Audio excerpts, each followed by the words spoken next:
Good morning students. I am K. Sujata, working as a chemistry lecturer in Sir CRR College for Women, Eluru. Now I want to discuss about 3rd BSc 6th semester chemistry cluster paper A1.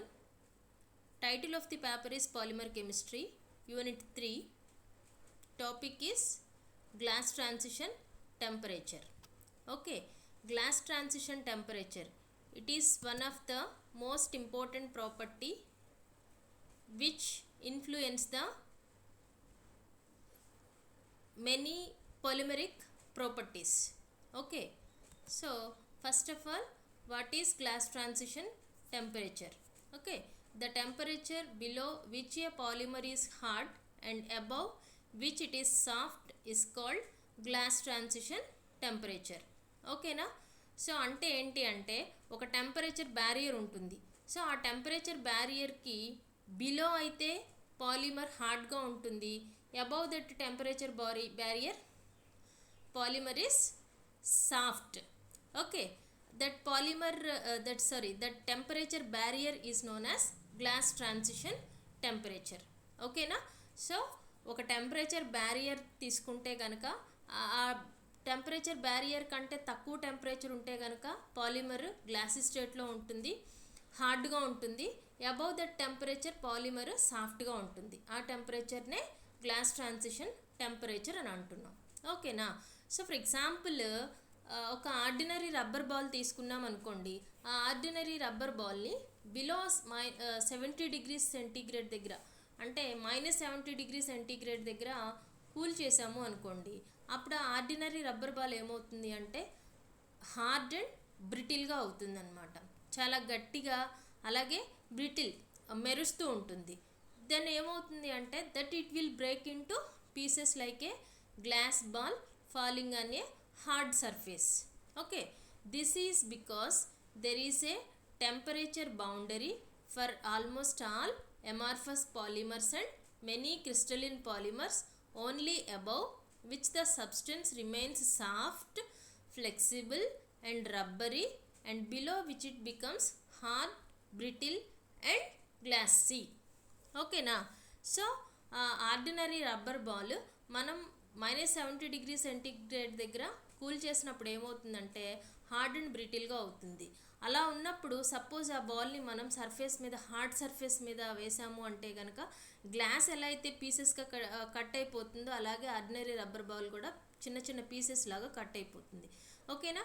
ఎందుకని అంటే ఏవైనా సరే almost అన్ని amorphous పాలిమర్స్కి, కొన్ని crystalline పాలిమర్స్కి ఒక temperature barrier ఉంటుంది. ఆ temperature బ్యారియర్కి పైన అయితే కనుక సాఫ్ట్గాను, ఫ్లెక్సిబుల్గాను, రబ్బరీ స్టేట్లో ఉంటుంది. బిలో దట్ టెంపరేచర్ అయితే కనుక హార్డ్, బ్రిటిల్ అండ్ గ్లాసీ స్టేట్లో ఉంటుంది. ఓకేనా. So the hard brittle state is known as glassy state and the soft flexible state is known as rubbery or viscoelastic state. ఓకేనా. So on further heating the polymer becomes highly viscous liquid and starts flowing. This state is known as viscofluid state. ఓకేనా.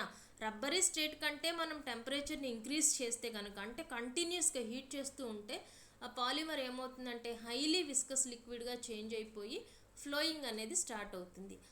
అలా flow అవుతూ ఉన్న స్టేట్ని ఏమంటున్నామంటే విస్కోఫ్లూయిడ్ state అని అంటాం. ఓకేనా. So this is glass transition temperature. ఓకేనా. So ఈ గ్లాస్ ట్రాన్సిషన్ టెంపరేచర్ని కొన్ని ఫ్యాక్టర్స్ ఇన్ఫ్లుయెన్స్ చేస్తాయి. ఓకేనా. సో ఫ్యాక్టర్స్ ఏంటి అంటే first one, the presence or absence of molecular motions decides whether the polymer is in a solid, rubbery or solid state or molten state. ఓకేనా. అంటే ఏంటి అంటే సపోజ్ ఇంటర్మాలిక్యులర్ డిస్టెన్సెస్ తక్కువ ఉండి మాలిక్యులర్ మూవ్ అవ్వట్లేదు, అట్లాగా స్టేబుల్గా ఉంటే కనుక పాలిమర్ సాలిడ్ స్టేట్లో ఉంటుంది. ఇంటర్మాలిక్యులర్ డిస్టెన్సెస్ ఎక్కువ ఉండి మాలిక్యూల్ మూవ్ అవుతూ ఉంటే కనుక పాలిమర్ రబ్బరీ స్టేట్లో ఉంటుంది. ఓకేనా. The nature and magnitude of these motions depends on size and geometry of the polymeric chain and the type of aggregates formed. ఓకేనా. అంటే ఈ మాలిక్యులర్ మోషన్స్ అనేవి దేని మీద డిపెండ్ అయ్యి ఉంటాయి అంటే size and geometry, size and shape మీద డిపెండ్ అయి ఉంటాయి. ఓకేనా. నెక్స్ట్ థర్డ్ వన్ ఏంటి అంటే if molecular geometry permits formation of a definite molecular orientation leading to a long range 3-dimensional order the polymer has a great crystallizability. అంటే ఏంటి అంటే ఈ మాలిక్యులర్ జామెట్రీ అంటే ఒక పాలిమర్లో ఉన్న మాలిక్యులర్ జామెట్రీకి ఒక లాంగ్ రేంజ్ 3-dimensional షేప్ కనుక ఉంటే ఏంటి అంటే మాలిక్యూల్ క్రిస్టలిన్ స్టేట్లో ఉంటుంది. Okay. The polymers with irregular backbone chain and randomly placed side groups are amorphous. ఓకేనా. ఇర్రెగ్యులర్ బ్యాక్బోన్ చైన్ ఉండి అందులో ఉన్న సైడ్ చైన్స్ అన్నీ కూడా ర్యాండమ్గా ప్లేస్ అయి ఉంటే కనుక అవి అమార్ఫస్ స్టేట్లో ఉంటాయి. ఓకేనా. Segmental and chain mobilities are easier in amorphous solids than in crystalline solids. Segmental అంటే మోనోమర్ అండ్ చైన్ మొబిలిటీస్, మోనోమర్కి మధ్యలో ఉన్న బాండ్స్ ఈజీగా మూవ్ అవుతున్నాయి అంటే ఎప్పుడు మూవ్ అవుతాయి అంటే అమార్ఫస్ సాలిడ్స్లో మూవ్ అవుతాయి. Okay. Next flexibility and chain segments can be determined by the degrees of freedom with which different segments can rotate around the covalent bonds along the chain backbone. ఓకేనా. Next linear polymer chains made of carbon oxygen, carbon nitrogen single bonds have a high degrees of freedom for rotation. ఓకేనా. అంటే linear chains ఉండి only carbon bonds కానీ లేదంటే carbon oxygen bonds కానీ carbon nitrogen bonds కానీ ఉంటే కనుక అలాంటి మాలిక్యూల్కి హై డిగ్రీస్ ఆఫ్ ఫ్రీడమ్ ఉంటుంది. అంటే ఫ్రీగా మూవ్ అయిపోతూ ఉంటాయి ఈజీగా. సపోజ్ స్ట్రక్చర్లో పాలిమరిక్ స్ట్రక్చర్లో సైక్లిక్ స్ట్రక్చర్స్ కనుక ఉంటే సైక్లిక్ స్ట్రక్చర్స్ కానీ బల్కీ సైడ్ గ్రూప్స్ కానీ ఉంటే కనుక అంటే బల్కీ గ్రూప్స్ అంటే హైలీ మాలిక్యులర్ వెయిట్ గ్రూప్స్ కనుక ఉంటే మాలిక్యూల్స్ ఈజీగా రొటేట్ అవ్వవు.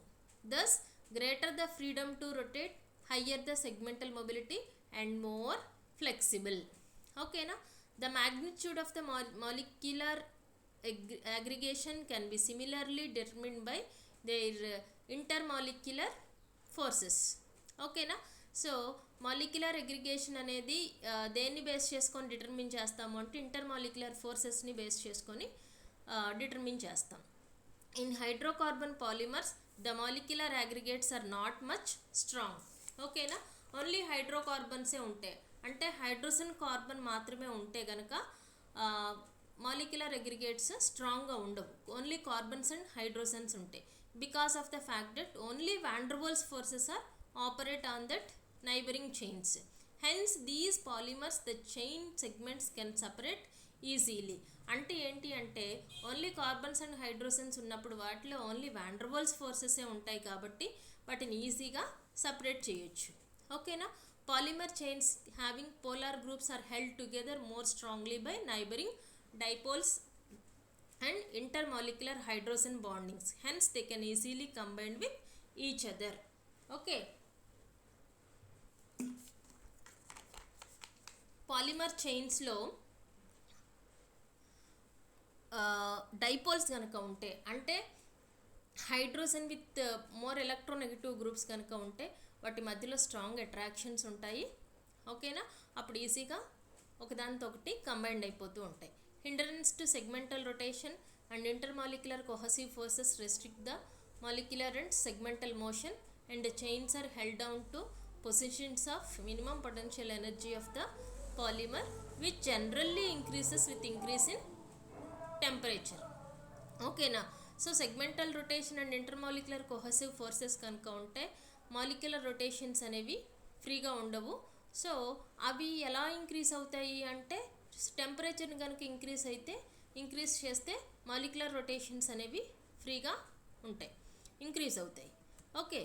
So from these factors we can say that highly crystalline polymers possessing regular chain geometry shows a high glass transition temperature. ఓకేనా. క్రిస్టలిన్ పాలిమర్స్లో క్రిస్టలిన్ సాలిడ్స్లో regular chain geometry కనుక ఉంటే వాటికి గ్లాస్ ట్రాన్సిషన్ టెంపరేచర్ అనేది చాలా ఎక్కువ ఉంటుంది. ఒకవేళ ఇంకా bulky groups come in the way of segmental motion and increase glass transition temperature. Bulky groups ఉన్నప్పుడు గ్లాస్ ట్రాన్సిషన్ టెంపరేచర్ ఇంక్రీజ్ అవుతూ ఉంటుంది. ఓకేనా. So these are the factors which influence glass transition temperature. So వీటిని base చేసుకొని మనం కొన్ని examples చూద్దాము. So ఎగ్జాంపుల్కి ఇక్కడ ఏం తీసుకుంటున్నాము అంటే పాలిథీన్ తీసుకుంటున్నాం, పాలిఎథిలీన్. ఓకేనా. సో CH2 ఉంటుంది. Okay. So polythene, a hydrocarbon polymer, is made up of repeating unit of CH2 has a glass transition temperature of -125 degrees centigrade. That is very low glass transition temperature. This is because ఓకేనా. So పాలిథీన్కి glass transition temperature ఎంత ఉంటుంది అంటే -125 degree centigrade ఉంటుంది. ఇది చాలా లో glass transition temperature. ఇలా ఎందుకు ఉంటుంది అంటే strong intermolecular cohesive forces are not present. ఇక్కడ ఓన్లీ కార్బన్స్ అండ్ హైడ్రోజన్సే ఉన్నాయి కాబట్టి ఇక్కడ స్ట్రాంగ్ ఇంటర్మాలిక్యులర్ కొహెసివ్ ఫోర్సెస్ అనేవి ఉండవు. ఓకేనా. Next, the substituent group of carbon is hydrogen which is not bulky. ఇక్కడ ఇందులో బల్కీ గ్రూప్స్ ఏమి లేవు కార్బన్కి అటాచ్ అయ్యి, ఓన్లీ హైడ్రోజన్సే ఉన్నాయి కాబట్టి ఇక్కడ అట్రాక్షన్స్ అనేవి తక్కువ ఉంటాయి కాబట్టి గ్లాస్ ట్రాన్సిషన్ టెంపరేచర్ చాలా తక్కువ ఉంది. ఇంకో ఎగ్జాంపుల్ చూద్దాము. నైలాన్ 6. ఓకేనా. ఇది నైలాన్ 6 అనేది ఒక పాలియమైడ్. గ్లాస్ ట్రాన్సిషన్ టెంపరేచర్ 50 ఉంటుంది. ఇది చాలా ఎక్కువ temperature because nylon 6 has large number of polar groups in the molecule which causes strong intermolecular hydrogen bonding. So amide అంటే ఇందులో పోలార్ గ్రూప్స్ ఉంటాయి కాబట్టి స్ట్రాంగ్ ఇంటర్మాలిక్యులర్ హైడ్రోజన్ బాండింగ్స్ ఉంటాయి, అందుకనే గ్లాస్ ట్రాన్సిషన్ టెంపరేచర్ ఎక్కువ ఉంటుంది. ఓకేనా. సో గ్లాస్ ట్రాన్సిషన్ టెంపరేచర్ అనేది మనం ఎలా క్యాలిక్యులేట్ చేస్తాము అంటే ఒక ఫార్ములా ఉంది, Tc = Tg infinity - K/m. Okay. So 1/Tc = 1/Tg infinity plus A/m, where K and A are constants. Okay. So ఈ రిలేషన్ని యూస్ చేసుకొని ఏదైనా ఒక పాలిమర్ గ్లాస్ ట్రాన్సిషన్ టెంపరేచర్ అనేది మనం క్యాలిక్యులేట్ చేస్తాము. ఓకేనా. Next, determination of glass transition temperature. Okay. So many properties of the polymeric material undergo a change near the glass transition region.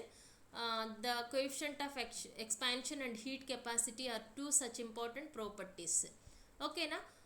ఏంటంటే గ్లాస్ ట్రాన్సిషన్ టెంపరేచర్ దగ్గర చాలా పాలిమర్స్ వాటి ప్రాపర్టీస్ని change చేసుకుంటూ ఉంటాయి. సో అలాంటి ప్రాపర్టీస్ ఏంటంటే examples coefficient of expansion and heat capacity. ఓకేనా. ఈ వీటిలో ఏదో ఒక ప్రాపర్టీని కనుక మనం డిటర్మిన్ చేయగలిగితే వాటి నుంచి గ్లాస్ ట్రాన్సిషన్ టెంపరేచర్ని డిటర్మిన్ చేయొచ్చు. ఓకేనా. So there are 3 important methods to determine the glass transition temperature. Okay. అవేంటి అంటే dilatometric method, thermomechanical method and calorimetric method. ఈ 3 మెథడ్స్ని యూస్ చేసుకొని గ్లాస్ ట్రాన్సిషన్ టెంపరేచర్ని డిటర్మిన్ చేయొచ్చు. First one dilatometric method. Dialectometric method can be used to measure the expansion coefficient of the sample. Okay na. Dialectometric method ni use చేసుకొని expansion coefficient ni మనం determine చేస్తాము. So the dialetometer measure the change in volume of the sample under a constant rate of heating. From a plot of delta V against temperature T, the Tc can be calculated. Okay na. ఇక్కడ మనం change in వాల్యూమ్కి టెంపరేచర్కి కనుక గ్రాఫ్ని తీసుకుంటే దాని నుంచి glass transition టెంపరేచర్ని measure చేయొచ్చు. Okay. Next, thermomechanical method. Thermomechanical analysis is a technique used for making accurate measurement of dimensional changes of polymeric sample as a function of temperature. The polymeric sample in the form of disk is loaded into the instrument. ఓకేనా. Accurate measurement of dimensional చేంజెస్ని డిటర్మిన్ చేయడం కోసం మనం థర్మోమెకానికల్ మెథడ్ని use చేసుకుంటున్నాము. ఓకేనా. ఇందులో ఒక ఇన్స్ట్రుమెంట్ యూస్ చేస్తాము.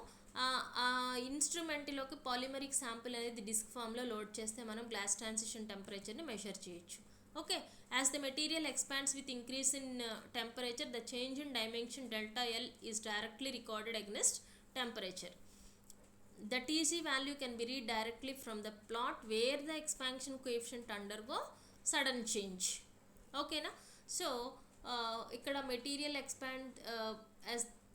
ఎక్స్పాండ్ అవుతూ ఉంటుంది, టెంపరేచర్ ఇంక్రీజ్ చేస్తే మెటీరియల్ ఎక్స్పాండ్ అవుతుంది, డైమెన్షన్ డెల్టా ఎల్ అని అనుకుంటే ఇక్కడ చేంజ్ ఇన్ వాల్యూమ్కి టెంపరేచర్కి కనుక గ్రాఫ్ని తీసుకుంటే ఒక గ్రాఫ్ వస్తుంది. అందులో సడన్ చేంజ్ని బేస్ చేసుకొని మనం ఎక్స్పాన్షన్ కోఎఫిషియంట్ని మెజర్ చేయొచ్చు, దాని నుంచి టీసీని క్యాలిక్యులేట్ చేయొచ్చు. Next last one calorimetric method. Okay, calorimetric method is used to measure the heat capacity of the polymer as a function of temperature. So calorimetric మెథడ్ని use చేసుకొని మనం heat కెపాసిటీని మెజర్ చేయొచ్చు. ఓకేనా. For this purpose differential calorimeter is used. The sample and the reference material which does not undergo any transition over a wide range of temperature are heated and the heat capacity of the sample is measured as a function of the differential heat flow rate between the sample and the reference material. The instrument directly gives a recording of heat flow rate against temperature. Okay na. So calorimetric method ni use cheskoni heat capacity ni మనం measure చేస్తున్నాము. దీనికోసం differential కెలోరీమీటర్ని use చేస్తున్నాం. ఓకేనా. ఇందులో ఈ instrument మనకి డైరెక్ట్గా heat flow రేట్ని మనం మెజర్ చేసుకోవచ్చు. ఓకే. సో ఇప్పుడు ఈ గ్లాస్ ట్రాన్సిషన్ టెంపరేచర్ నుంచి వచ్చే క్వశ్చన్స్ ఏంటి అంటే మనకి what is glass transition temperature and how it is measured. Okay.